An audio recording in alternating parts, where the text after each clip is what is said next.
Good morning student. आज आप लोगों की पाठ्य पुस्तक से पाठ 5 है, पाठ 4 तक और पाठ 6 हमने पढ़ लिया था। उसके बाद पाठ 5 है चिट्ठी की अनूठी दुनिया। पत्रों की दुनिया भी अजीबोगरीब है और उसकी उपयोगिता हमेशा से बनी रही है। पत्र जो काम कर सकते हैं वह संचार का आधुनिकतम साधन नहीं कर सकता है। पत्र जैसा संतोष फ़ोन या एसएमएस का संदेश कहाँ दे सकता है। पत्र एक नया सिलसिला शुरू करते हैं और राजनीति, साहित्य तथा कला के क्षेत्र में तमाम विवाद और नई घटनाओं की जड़ भी पत्र ही होते हैं। दुनिया का तमाम साहित्य पत्रों पर केंद्रित है और मानव सभ्यता के विकास में इन पत्रों ने अनूठी भूमिका निभाई है। पत्रों का भाव सब जगह एक सा है, भले ही उसका नाम अलग अलग हो। पत्र को उर्दू में खत, संस्कृत में पत्र, कन्नड़ में कागज, तेलुगु में उत्तरम जाबू और लेख तथा तमिल में कड़ित कहा जाता है। पत्र यादों को सहेज कर रखते हैं, इसमें किसी को कोई संदेह नहीं है। हर एक की अपनी पत्र लेखन कला है और हर एक के पत्रों का अपना दायरा। लेखक क्या कहना चाहता है कि लेखक कहता है कि हमारे सामाजिक जीवन में जो है पत्र एक अनोखी वस्तु रहा है। आज भी पत्र जो है अपनी उपयोगिता को बरकरार रखे हुए हैं। आज समाचार भेजने के अनेक चमत्कारी साधन आ गए हैं, लेकिन फिर भी ये सभी साधन जो है पत्रों का स्थान नहीं ले सकते।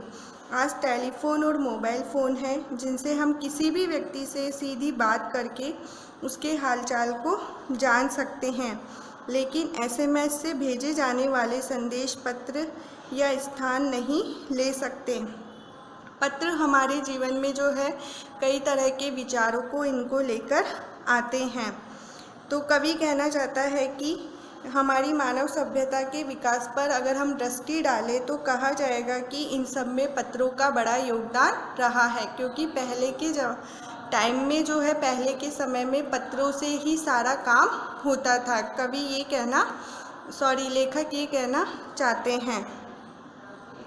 पत्रों का भाव सब जगह एक जैसा है, ठीक है ना। पत्र क्या है, सब जगह है, एक जैसे हैं, लेकिन उनके नाम क्या हैं, अलग अलग हैं। जैसे आप लोग अपनी बुक में देख रहे होंगे, पत्र को उर्दू में खत, संस्कृत में पत्र, कन्नड़ में कागज, तेलुगु में उत्तरम जाबू और लेख तथा तमिल में कड़ित कहा जाता है। भाव सभी पत्रों का भाव एक ही होता है, ठीक है ना।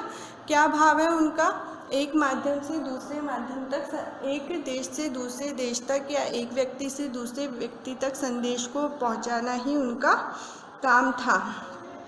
और अलग अलग जगहों पर जो है इन्हें अलग अलग नाम से पुकारा जाता है। नेक्स्ट है, दुनिया भर में रोज़ करोड़ों पत्र एक दूसरे को तलाशते तमाम ठिकानों पर पहुंचते हैं। भारत में ही रोज़ 4.5 करोड़ चिट्ठियां डाक में डाली जाती है, जो साबित करती है कि पत्र कितनी अहमियत रखते हैं, यानी कि पत्रों का जो है जीवन में अत्यधिक महत्व है। पंडित जवाहरलाल नेहरू ने सन 1953 में सही ही कहा था कि हजारों साल तक संचार का साधन केवल हरकारे या फिर तेज घोड़े रहे हैं। हरकारे का मतलब होता है रनर्स, यानी कि जो भागने वाले हैं, तेज दौड़ने वाले हैं। पर रेलवे और तार से भारी बदलाव आया। तार ने रेलों से भी तेज गति से संवाद पहुंचाने का सिलसिला शुरू किया। अब टेलीफोन, वायरलेस और आगे रेडार, दुनिया बदल रहा है। क्या कहते हैं लेखक कहते हैं कि 1953 में नेहरू जी ने संवाद भेजने के साधनों में हुए बदलावों के बारे में कहा था कि संसार में सूचनाओं के आदान प्रदान के साधन हजारों वर्षों तक डाक ले जाने वाले हरकारे कौन होते हैं, डाकिये या तेज गति से दौड़ने वाले घोड़े हुआ करते थे। उसके बाद वाहनों से डाक भेजी जाती रही।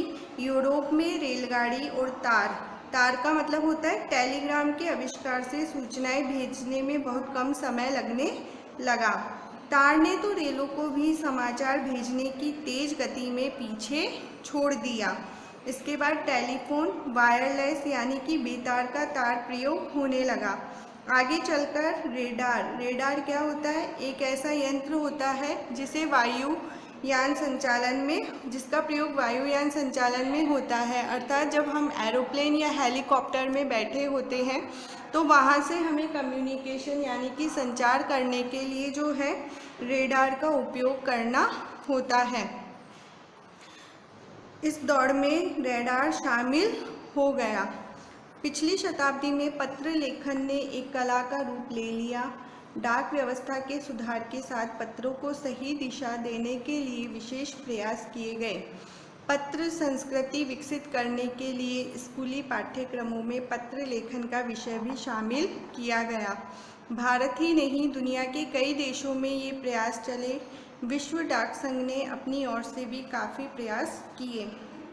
विश्व डाक संघ की ओर से 16 वर्ष से कम आयु वर्ग के बच्चों के लिए पत्र लेखन प्रतियोगिता आयोजित करने का सिलसिला सन 1972 से शुरू किया गया। क्या कहना चाहते हैं लेखक? लेखक कहते हैं कि पिछली सदी में भिन्न भिन्न प्रकार के आकर्षक रूपों में पत्र लिखे जाने लगे। पत्र लेखन एक कला की तरह नए नए रूपों में प्रस्तुत हुआ। डाक भेजने के ढंग में अनेक सुधार हुए। इसके साथ ही पत्रों के लेखकों ने पत्रों के विकास को सही दिशा में ले जाने का प्रयत्न किया। पत्र लेखन को समाज में लोकप्रिय बनाने के लिए विद्यालय पाठ्यक्रम में पत्र लेखन को भी एक विषय के रूप में स्थान दिया गया। यानी कि आप लोग देखते हैं कि आप लोगों के पाठ्यक्रम में चाहे इंग्लिश हो, चाहे हिंदी हो, चाहे संस्कृत हो, जितनी भी लैंग्वेज है, जितनी भी भाषाएं हैं, उनमें जो है पत्र लेखन को स्थान दिया गया है। क्यों? क्योंकि इससे जो है बच्चों में जो है पत्र लिखने की कला का विकास होता है, पत्र लेखन कला का विकास होता है, जो आगे चलकर इस समाज के, देश के बहुत काम आता है। आपने देखा होगा कि कई बार बच्चों के लिए पत्र लेखन प्रतियोगिताएं भी आयोजित की जाती हैं। इन सभी प्रयत्नों से समाज में पत्र लिखे जाने का काफ़ी प्रचार हुआ। तो स्टूडेंट्स, आज हम इतना ही पढ़ेंगे। आज मैंने आप लोगों को बुक से स्टडी करवाई है। आप लोगों को कुछ समझ में आया होगा। आपको जो है मैं 5 प्रश्न बता रही हूँ, वो 5 प्रश्न आपको अपनी कॉपी में करने हैं। नेक्स्ट बचा हुआ चैप्टर जो है हम बाद में कंप्लीट करेंगे। इससे पहले हम इन 4 या 3 पैराग्राफ में जितने भी क्वेश्चन आए हैं उनको देखते हैं। सबसे पहले तो विभिन्न भाषाओं में पत्र को क्या कहा जाता है? पहला प्रश्न लिखेंगे, विभिन्न भाषाओं में पत्र को क्या कहा जाता है? तो जैसा अभी बताया गया था ना, उर्दू में क्या, कन्नड़ में क्या, वो सारी चीज़ें आपको इसमें लिखनी है। दूसरी चीज़ ये है कि आधुनिक संचार के साधन क्या नहीं कर सकते हैं। दूसरा क्वेश्चन क्या है? आधुनिक संचार के साधन क्या नहीं कर सकते हैं। पत्र लेखन ने कला का रूप कब लिया? 3 क्वेश्चन हो गए हैं। 4th क्वेश्चन है, पाठ व लेखक का नाम लिखिए। फर्स्ट क्वेश्चन, पाठ व लेखक का नाम लिखिए। पत्र लेखन ने कला का रूप कब लिया? पत्र को विभिन्न भाषाओं में क्या कहा जाता है? 3 क्वेश्चन हो गए। आधुनिक संचार के साधन क्या नहीं कर सकते हैं? 4। हर कार्य किन्हें कहते हैं और वे क्या कार्य किया करते थे? हर कार्य किन्हें कहते थे और वे क्या कार्य किया करते थे? मैंने बताया हर कार्य रनर्स यानी कि डाकिये, जो डाक को एक स्थान से दूसरे स्थान तक ले जाने का कार्य करते थे।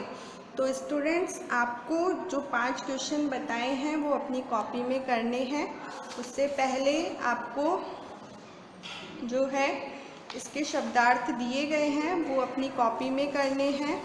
पेज नंबर 29 पे आप लोग देख रहे होंगे। चैप्टर का नाम लिखेंगे, चैप्टर की संख्या लिखेंगे, उसके बाद शब्दार्थ करेंगे। उसके बाद फिर जितना चैप्टर आज मैंने आपको पढ़ाया है वो पढ़ेंगे। उसके बाद जो प्रश्न मैंने आपको लिखवाए हैं बोल करके वो आप लोग अपनी कॉपी में लिखकर उनके आंसर देंगे, ठीक है। और अगर आपको कुछ चीज़ समझ में नहीं आती है तो आप मेरे से कांटेक्ट कर सकते हैं। Okay, thank you.